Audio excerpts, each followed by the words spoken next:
എല്ലാ സുഹൃത്തുക്കൾക്കും ഉസ്താദ് യൂട്യൂബ് ചാനലിലേക്ക് സ്വാഗതം. ഇന്ന് നമ്മൾ ചർച്ച ചെയ്യുന്നത് 2019 ഫെബ്രുവരിയിൽ നടന്ന കേറ്റഡ് പരീക്ഷയുടെ കാറ്റഗറി 2 എക്സാമിലെ പാർട്ട് 1 സൈക്കോളജിയാണ്. വിഷയത്തിലേക്ക് പ്രവേശിക്കുന്നതിന് മുമ്പ് ഒരിക്കൽ കൂടി സൂചിപ്പിക്കട്ടെ, നിങ്ങൾ ഇതുവരെ ഈ ഉസ്താദ് യൂട്യൂബ് ചാനൽ സബ്സ്ക്രൈബ് ചെയ്തിട്ടില്ല എങ്കിൽ താഴെ കാണുന്ന സബ്സ്ക്രൈബ് എന്ന ബട്ടൺ ക്ലിക്ക് ചെയ്യുക. തൊട്ടടുത്ത് കാണുന്ന ബെൽ ബട്ടൺ കൂടി മറക്കാതെ പ്രസ് ചെയ്യുക. എങ്കിൽ മാത്രമേ ഇവിടെ അപ്ലോഡ് ചെയ്യുന്ന വീഡിയോകളെല്ലാം നിങ്ങൾക്ക് നോട്ടിഫിക്കേഷനായി പെട്ടെന്ന് തന്നെ ലഭിക്കുകയുള്ളൂ. 21ാമത്തെ ചോദ്യം, മനുഷ്യന്റെ വികാസം ആരംഭിക്കുന്നത് ഡേഷ് മുതലാണ്. മനുഷ്യന്റെ വികാസം ആരംഭിക്കുന്നത് ഡേഷ് മുതലാണ്.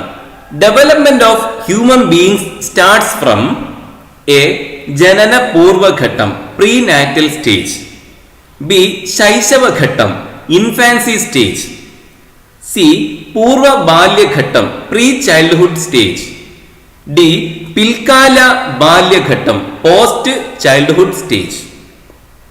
മനുഷ്യന്റെ വികാസം ആരംഭിക്കുന്നത് എ ആണ്, ജനന പൂർവഘട്ടം മുതലാണ്, പ്രീ നാറ്റൽ സ്റ്റേജ് അഥവാ മനുഷ്യൻ ജനിക്കുന്നതിന് മുമ്പേ മനുഷ്യന്റെ വികാസം ആരംഭിക്കുന്നുണ്ട്. മനുഷ്യന്റെ വികാസത്തെ കുറിച്ച് നമ്മൾ മനസ്സിലാക്കേണ്ടതുണ്ട്. അത് പൂർണ്ണമായിട്ട് ഞാൻ ഇപ്പോൾ വിശദീകരിക്കുന്നില്ല.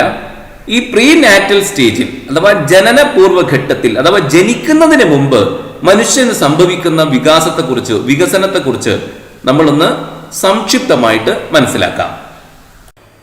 ഗർഭപാത്രത്തിൽ വെച്ചുള്ള ശിശുവിന്റെ വികസനത്തെ കുറിച്ചാണ് നമ്മൾ പറയുന്നത്. ആ വികസനം, ഗർഭപാത്രത്തിൽ വെച്ചുകൊണ്ടുള്ള ശിശുവിന്റെ വികസനം അതിന്റെ സമ്പൂർണ്ണ വികസനത്തിലെ സുപ്രധാനമായ ഒരു ഘട്ടമാണ്.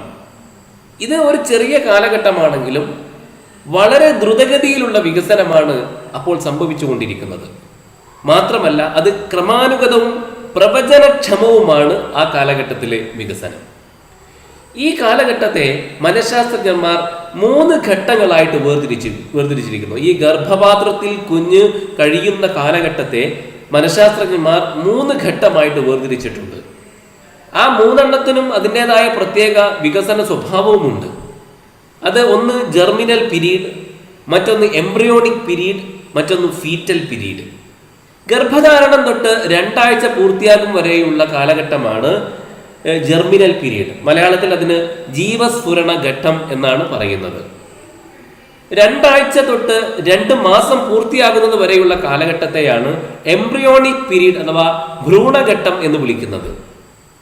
2 മാസം തൊട്ട് ജനനം വരെയുള്ള കാലഘട്ടത്തെയാണ് ഫീറ്റൽ പീരീഡ് അഥവാ ഗർഭസ്ഥ ശൈശവ ഘട്ടം എന്ന് വിളിക്കുന്നത്. ഈ 3 ഘട്ടത്തിനും അതിൻ്റെതായ വികസന സ്വഭാവമുണ്ട് എന്നാണ് മനഃശാസ്ത്രജ്ഞന്മാർ വിശദീകരിക്കുന്നത്. ഗർഭപാത്രത്തിൽ ശിശുവിന്റെ വളർച്ചയിൽ 2 തരത്തിലുള്ള വികസനം നമുക്ക് കാണാൻ സാധിക്കും. ഒന്ന് ഘടനാപരം, മറ്റൊന്ന് ധർമ്മപരം. ഘടനാപരവും ധർമ്മപരവുമായ വികസനങ്ങൾ, 2 തരത്തിലുള്ള ഈ വികസനങ്ങൾ ഗർഭപാത്രത്തിൽ വെച്ച് ശിശുവിന്റെ വളർച്ചയിൽ നമുക്ക് കാണാൻ സാധിക്കും. ആ ഗർഭപാത്രത്തിൽ കഴിയുന്ന കാലഘട്ടത്തിൽ ഭക്ഷണത്തിന്റെ ദഹനത്തിനും വിസർജ്യ വസ്തുക്കൾ പുറന്തള്ളുന്നതിനും ബാഹ്യ ശ്വസനത്തിനും ആവശ്യമായ ശരീരതാപം നിലനിർത്തുന്നതിനും ശിശു അമ്മയെ ആശ്രയിക്കുകയാണ്. അമ്മയുടെ ആരോഗ്യം, അമ്മയുടെ ആഹാരം, അമ്മയുടെ വൈകാരികാനുഭവങ്ങൾ, ആഗ്രഹങ്ങൾ എന്നിവ വികസനത്തെ സ്വാധീനിക്കുന്ന ഘടകങ്ങളിൽ ചിലതാണ് ആ ഘട്ടത്തിൽ. 22ാമത്തെ ചോദ്യം, ഒരു ജ്ഞാതൃവാദ അധ്യാപികയുടെ സവിശേഷത ആകാത്തത് ഏതാണ്? ഒരു ജ്ഞാതൃവാദ അധ്യാപികയുടെ സവിശേഷത ആകാത്തത് ഏതാണ്? Which of the following is not the characteristics of a constructivist teacher? ഒരു കൺസ്ട്രക്റ്റിവിസ്റ്റ് ടീച്ചറുടെ സവിശേഷത ആകാത്തത് ഏതാണ് എന്നാണ് ചോദ്യം. എ സുഹൃത്തും വഴികാട്ടിയും, ഫ്രണ്ട് ആൻഡ് ഗൈഡ്. ബി പ്രോത്സാഹകൻ, എൻകറേജർ. സി കർക്കശമായി പ്രവർത്തനങ്ങൾ ചെയ്യിക്കുന്നു, സ്ട്രിക്റ്റ് ഇൻ ആക്ടിവേറ്റിംഗ്. ഡി ഗവേഷകൻ അഥവാ റിസർച്ചർ. ഒരു കൺസ്ട്രക്റ്റിവിസ്റ്റ് ടീച്ചർ ഒരിക്കലും കർക്കശമായി പ്രവർത്തനങ്ങൾ ചെയ്യിക്കുന്ന ആളാവില്ല. അവൾ വിദ്യാർത്ഥികളുടെ സുഹൃത്തും വഴികാട്ടിയുമായിരിക്കും. പ്രോത്സാഹകനായിരിക്കും, ഗവേഷകനുമായിരിക്കും. സി ആണ് ഇതിൽ തെറ്റായിട്ടുള്ളത്. കർക്കശമായി പ്രവർത്തനങ്ങൾ ചെയ്യിക്കുന്നു, സ്ട്രിക്റ്റ് ഇൻ ആക്ടിവേറ്റിംഗ്. ഇനി എന്താണ് കൺസ്ട്രക്റ്റീവിസം? എങ്ങനെയായിരിക്കണം ഒരു കൺസ്ട്രക്റ്റീവിസ്റ്റ് ടീച്ചർ എന്ന് നമുക്ക് പരിശോധിക്കാം. എന്താണ് കൺസ്ട്രക്റ്റീവിസം? നമ്മൾ സാധാരണ സ്കൂളുകളിൽ കണ്ടുവരാറുള്ള ഒരു രീതി ഉണ്ടല്ലോ. ഒരു അധ്യാപകൻ നിശബ്ദരായിരിക്കുന്ന കുട്ടികളെ നോക്കിയിട്ട് കുറേ കാര്യങ്ങൾ പറഞ്ഞു പഠിപ്പിക്കുന്നു. കുട്ടികൾ ഒന്നും മിണ്ടാതെ അതെല്ലാം കേൾക്കുന്നു, അത് പകർത്തി എഴുതുന്നു, അത് മനഃപ്പാഠമാക്കുന്നു. ഈ രീതിയെ കൺസ്ട്രക്റ്റീവിസം തള്ളിക്കളയുകയാണ്. ഈ രീതിയിൽ പാസീവ്ലി റിസീവിംഗ് ഇൻഫർമേഷൻ എന്ന രീതി ശരിയല്ല. നിശബ്ദമായിരുന്ന് ഒരുവിധ പങ്കാളിത്തവുമില്ലാതെ കുട്ടികൾ ഇങ്ങനെ കേട്ടുപഠിക്കുന്ന രീതി ശരിയല്ല. അങ്ങനെയല്ല വിദ്യാഭ്യാസം നടക്കേണ്ടത്. Learners are the makers of meaning and knowledge. യഥാർത്ഥത്തിൽ ആശയവും നോളജും ഒക്കെ സൃഷ്ടിക്കുന്നവരാണ് വിദ്യാർത്ഥികൾ. അതിനുള്ള അവസരം അവർക്ക് ഒരുക്കി കൊടുക്കുകയാണ് ചെയ്യേണ്ടത്. All knowledge is constructed from A base of prior knowledge. എല്ലാ വിവരവും കുട്ടികൾക്ക് മുമ്പ് അറിയാവുന്ന വിവരങ്ങളെ അടിസ്ഥാനപ്പെടുത്തി പുതിയ വിവരങ്ങൾ സൃഷ്ടിച്ചെടുക്കാൻ കുട്ടികൾക്ക് സാധിക്കും. അതിനുള്ള സൗകര്യം ഒരുക്കി കൊടുക്കുകയാണ് ചെയ്യേണ്ടത്. നമ്മുടെ നിലവിലുള്ള ഒരു ധാരണ കൺസ്ട്രക്റ്റീവിസം തിരുത്തുകയാണ്. നമ്മൾ ധരിക്കുന്നു കുട്ടികൾക്ക് ഒന്നും അറിയില്ല എന്ന്. കൺസ്ട്രക്റ്റീവിസം പറയുന്നു learners is not a blank slate. വിദ്യാർത്ഥി അഥവാ പഠിതാവ് എന്നത് ഒന്നുമില്ലാത്ത ഒരു ബ്ലാങ്ക് ആയ സ്ലേറ്റ് അല്ല. ഒരു വിവരവുമില്ലാത്തവനാണ് ലേണർ എന്ന് വിചാരിക്കരുത്. വിദ്യാർത്ഥിക്ക് കുറെ വിവരങ്ങളുണ്ട്. ആ വിവരങ്ങളെ അടിസ്ഥാനപ്പെടുത്തി പുതിയ വിവരങ്ങൾ സൃഷ്ടിച്ചെടുക്കാൻ ഒരു വിദ്യാർത്ഥിക്ക് സാധിക്കും. അതിനുള്ള സൗകര്യങ്ങൾ ഒരുക്കി കൊടുക്കുകയാണ് ഒരു അധ്യാപകന്റെ ഉത്തരവാദിത്തം. കൺസ്ട്രക്റ്റീവിസത്തിന്റെ ഫൗണ്ടർ അഥവാ അതിന്റെ സ്ഥാപകൻ ജീൻ പിയാഷെയാണ്. അദ്ദേഹത്തിന്റെ ചിന്തകളാണ് കൺസ്ട്രക്റ്റീവിസത്തിന്റെ ആധാരമായത്. John Dewey, Lev Vygotsky, Jerome S Bruner തുടങ്ങിയ ഒരുപാട് സൈദ്ധാന്തികന്മാർ കൺസ്ട്രക്റ്റീവിസത്തിന് ഒരുപാട് സംഭാവനകൾ അർപ്പിച്ചവരാണ്. ഒരു അധ്യാപകൻ ഈ കൺസ്ട്രക്റ്റീവിസ്റ്റ് അപ്രോച്ച് സ്വീകരിച്ചുകൊണ്ട് കുട്ടികളെ പഠിപ്പിക്കുകയാണെങ്കിൽ അദ്ദേഹത്തിന്റെ ക്ലാസ് റൂം എങ്ങനെ ഉണ്ടാകും? The learners R actively involved. കുട്ടികൾ ഇങ്ങനെ നിശബ്ദമായിട്ട് എല്ലാം കേട്ടിരിക്കുകയല്ല ചെയ്യുക. അവർ വളരെ ഊർജ്ജസ്വലമായിട്ട് ആ ക്ലാസ്സിൽ ഇടപെടുന്നവരായിരിക്കും. അവരുടെ അഭിപ്രായങ്ങൾ പറയും, അവരുടെ വീക്ഷണഗതികൾ അവർ പങ്കുവയ്ക്കും, അവർ പരീക്ഷണങ്ങൾ നടത്തും. The environment is democratic. വിദ്യാർത്ഥികൾക്കും അധ്യാപകനും തുല്യ പങ്കാളിത്തം ഉണ്ടായിരിക്കും അവിടെ. എല്ലാവർക്കും അധ്യാപകൻ മാത്രം സംസാരിക്കുക എന്ന രീതിയല്ല, ഒരു ഡെമോക്രാറ്റിക് രീതിയിലാണ് അവിടെ കാര്യങ്ങൾ കൈകാര്യം ചെയ്യുക. The activities are interactive and student centered. വിദ്യാർത്ഥി കേന്ദ്രീകൃതമായിരിക്കും. വിദ്യാർത്ഥികൾക്ക് കൂടുതൽ പ്രാധാന്യം ലഭിക്കും. The teacher facilitates a process of learning. അധ്യാപകന്റെ റോൾ എന്ന് പറയുന്നത് ഒരു ഫെസിലിറ്റേറ്റർ എന്ന നിലയിലാണ്. അതായത് വിദ്യാർത്ഥികൾ ചെയ്യുന്ന കാര്യങ്ങൾക്ക് സൗകര്യമൊരുക്കി കൊടുക്കുക. ഒരു ഫെസിലിറ്റേറ്റർ എന്ന നിലയിലേക്ക് അധ്യാപകന്റെ റോൾ മാറും. അധ്യാപകൻ വിദ്യാർത്ഥികളോട് നിരന്തരം ചോദ്യങ്ങൾ ചോദിച്ചുകൊണ്ടേയിരിക്കും. ആ ചോദ്യങ്ങൾ അവരെ ചിന്തിപ്പിക്കുന്ന രീതിയിലുള്ള ചോദ്യങ്ങളായിരിക്കും. എന്നിട്ട് അവസാനം അവരെ ശരിയായ കൺക്ലൂഷനിലേക്ക് അവരെ എത്തിക്കുകയാണ് അദ്ദേഹം ചെയ്യുക. ഒരു അധ്യാപകൻ പ്രധാനമായിട്ടും ക്ലാസ് റൂമിൽ ചെയ്യുന്ന അഥവാ അധ്യാപകൻ ഒരു ഫെസിലിറ്റേറ്റർ ആണ് എന്ന് നമ്മൾ പറഞ്ഞല്ലോ. അദ്ദേഹം അവിടെ നിർവഹിക്കുന്ന പ്രധാനപ്പെട്ട 3 റോളുകളുണ്ട്. 1 മോഡലിംഗ്, 2 കോച്ചിങ്, 3 സ്കഫോൾഡിംഗ്. സ്കഫോൾഡിംഗ് എന്ന് പറയുമ്പോൾ താങ്ങ് കൊടുക്കുക. വിദ്യാർത്ഥികളെ അവരുടെ ശരിയായ അഭിപ്രായത്തിൽ ശരിയായ കൺക്ലൂഷനിലേക്ക് അവരെ എത്തിക്കുന്ന വിധം അവർക്ക് വേണ്ടുന്ന താങ്ങ് കൊടുക്കുന്ന സ്വഭാവം, അതാണ് സ്കഫോൾഡിംഗ് എന്ന് പറയുക. മോഡലിംഗ്, കോച്ചിങ്, സ്കഫോൾഡിംഗ്, ഇതാണ് പ്രധാനമായിട്ടും ഒരു ഫെസിലിറ്റേറ്റർ എന്ന നിലയിൽ ഒരു അധ്യാപകന് ക്ലാസ് റൂമിൽ നിർവഹിക്കാനുള്ളത്. 23ാമത്തെ ചോദ്യം, മാസ്ലോയുടെ ആവശ്യങ്ങളുടെ ശ്രേണിയിൽ ഏറ്റവും ഉയർന്ന തലം, മാസ്ലോയുടെ ആവശ്യങ്ങളുടെ ശ്രേണിയിൽ ഏറ്റവും ഉയർന്ന തലം ഏതാണ്? The top most hierarchy in Maslow's hierarchy of needs. A സുന്ദരാത്മകം, ആസ്തറ്റിക് നീഡ്സ്.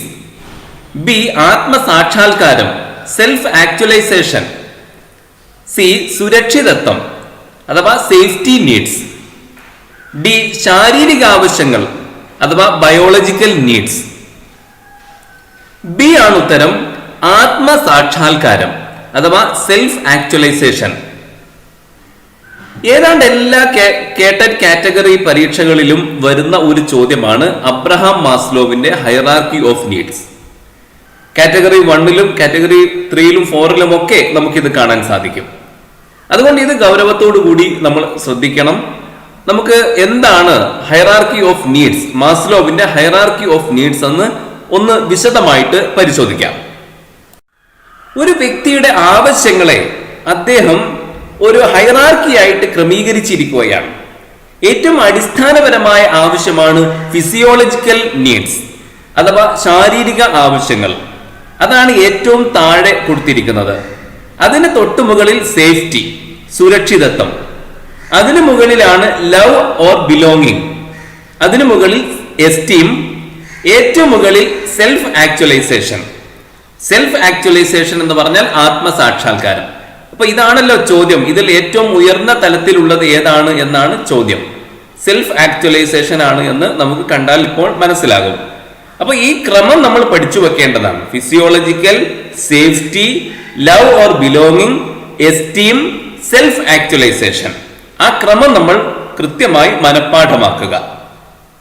അല്പം കൂടി വിശദമായിട്ട് നമുക്ക് ചില കാര്യങ്ങൾ മനസ്സിലാക്കേണ്ടതുണ്ട്. കാരണം ചില പരീക്ഷകളിലൊക്കെ കുറച്ചുകൂടി ആഴത്തിലുള്ള ചോദ്യങ്ങൾ വന്നതായിട്ട് കാണാൻ സാധിക്കും. ഈ 5 എണ്ണത്തെ അദ്ദേഹം 2 തരമായിട്ട് വേർതിരിച്ചു. 2 തരം ആവശ്യങ്ങളായിട്ട് വേർതിരിച്ചു. ആദ്യത്തെ 4 എണ്ണത്തെ, ഏറ്റവും അടിയിലുള്ള 4 എണ്ണത്തെ അദ്ദേഹം ഡെഫിഷ്യൻസി നീഡ്സ് എന്ന് വിളിച്ചു. ഏറ്റവും മുകളിലുള്ള സെൽഫ് ആക്ച്വലൈസേഷനെ അദ്ദേഹം ബീയിങ് അല്ലെങ്കിൽ ഗ്രോത്ത് നീഡ്സ് എന്ന് വിളിച്ചു. ചുരുക്കി പറഞ്ഞാൽ B needs, D needs. Deficiency needs എന്ന് പറഞ്ഞതുകൊണ്ടുള്ള ഉദ്ദേശം physiological, safety, love or belonging അല്ലെങ്കിൽ എസ്റ്റീം, ഈ 4 എണ്ണം ഇത് നേടാനുള്ള ആഗ്രഹം ഒരു വ്യക്തിക്കുണ്ടാകും. പക്ഷെ ഇത് നേടിക്കഴിഞ്ഞാൽ പിന്നെ മോട്ടിവേഷൻ കുറയും. എന്നാൽ സെൽഫ് ആക്ച്വലൈസേഷൻ അങ്ങനെയല്ല. അത് നേടിക്കഴിഞ്ഞാൽ വീണ്ടും വീണ്ടും വർദ്ധിപ്പിക്കാനുള്ള ആഗ്രഹം അവന് വർദ്ധിക്കും. അതാണ് ഗ്രോത്ത് നീഡ് എന്ന് പറയാൻ കാരണം. ഡെഫിഷ്യൻസി നീഡ് എന്ന് പറയാൻ കാരണം motivation decreases as needs R met. ഉദാഹരണം പറഞ്ഞാൽ ഒരു ഫിസിയോളജിക്കൽ നീഡാണല്ലോ ഭക്ഷണം എന്നത്. ഭക്ഷണം കിട്ടാത്ത, എത്ര നേരം കിട്ടാതിരിക്കുന്നുവോ അത്രയും അത് കിട്ടാനുള്ള ആഗ്രഹം ഇങ്ങനെ കൂടിക്കൂടി വന്നുകൊണ്ടേയിരിക്കും. എന്നാൽ കിട്ടിക്കഴിഞ്ഞാലോ ആ താല്പര്യം ഇല്ലാതായി. അതുകൊണ്ടാണ് അതിനെ ഡെഫിഷ്യൻസി നീഡ് എന്ന് പറയുന്നത്. എന്നാൽ ഗ്രോത്ത് നീഡ് അങ്ങനെയല്ല. ഒരിക്കൽ കിട്ടിക്കഴിഞ്ഞാൽ വീണ്ടും വീണ്ടും കൂടുതലായി കിട്ടാനുള്ള ആഗ്രഹമാണ് ഉണ്ടാവുക. അതുകൊണ്ടാണ് സെൽഫ് ആക്ച്വലൈസേഷൻ അദ്ദേഹം ഗ്രോത്ത് നീഡ് എന്ന് പറയാൻ കാരണം. അബ്രഹാം മാസ്ലോവിന്റെ 5 സ്റ്റേജ് മോഡലാണ് നമ്മൾ നേരത്തെ കണ്ടത്. ഇപ്പോൾ നമ്മൾ ഈ കാണുന്നത് അദ്ദേഹത്തിന്റെ 8 സ്റ്റേജ് മോഡലാണ്. 1970കളിലാണ് അദ്ദേഹം ഈ 8 സ്റ്റേജ് മോഡൽ ഉണ്ടാക്കിയത്. ഇതിന് 8 തട്ടുകളുണ്ട്. Physiological need, safety needs, belonging and love needs, esteem needs, cognitive needs, aesthetic needs, self actualisation, പിന്നെ ട്രാൻസെൻഡൻസ്. അങ്ങനെ 8 സ്റ്റേജുകൾ അദ്ദേഹം 1970കളിൽ ഉണ്ടാക്കിയിരിക്കുകയാണ്. ഇതിൽ ആദ്യത്തെ 4 എണ്ണത്തെയാണ് ഡെഫിഷ്യൻസി നീഡ്സ് എന്ന് പറയുന്നത്. അതിന് മുകളിലുള്ള 4 എണ്ണത്തെയാണ് ഗ്രോത്ത് നീഡ്സ് അല്ലെങ്കിൽ ബി നീഡ്സ് എന്ന് പറയുന്നത്. 24ാമത്തെ ചോദ്യം. നോം ചോംസ്കിയുടെ അഭിപ്രായത്തിൽ ഭാഷയുടെ അവികസിത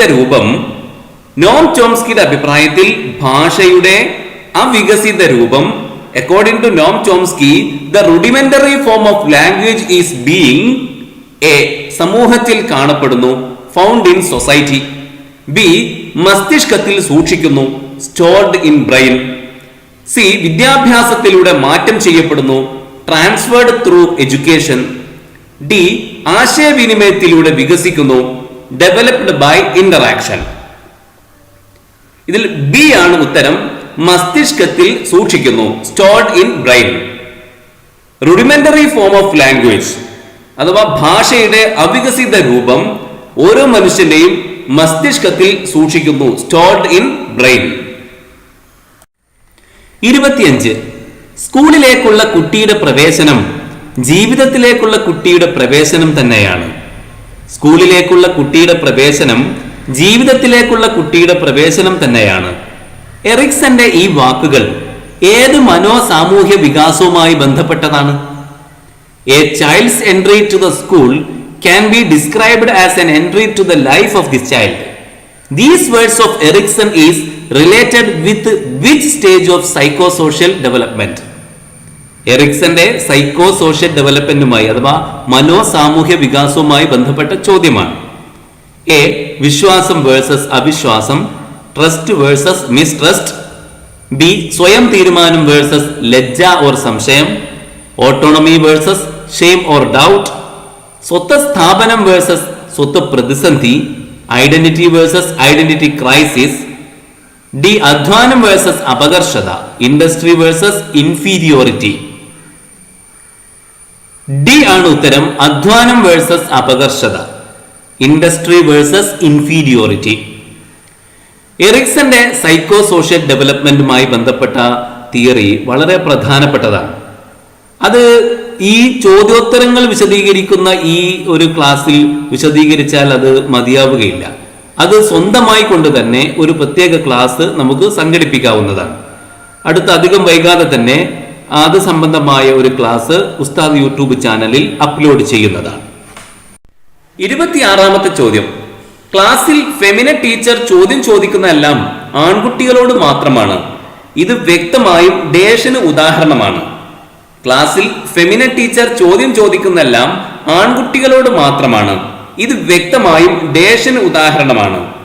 ലിംഗ സമത്വം അഥവാ ജെൻഡർ ഇക്വിറ്റി, ലിംഗ തുല്യത അഥവാ ജെൻഡർ ഈക്വാലിറ്റി, ലിംഗ വിവേചനം ജെൻഡർ ബയാസ്, ലിംഗനീതി ജെൻഡർ ജസ്റ്റിസ്.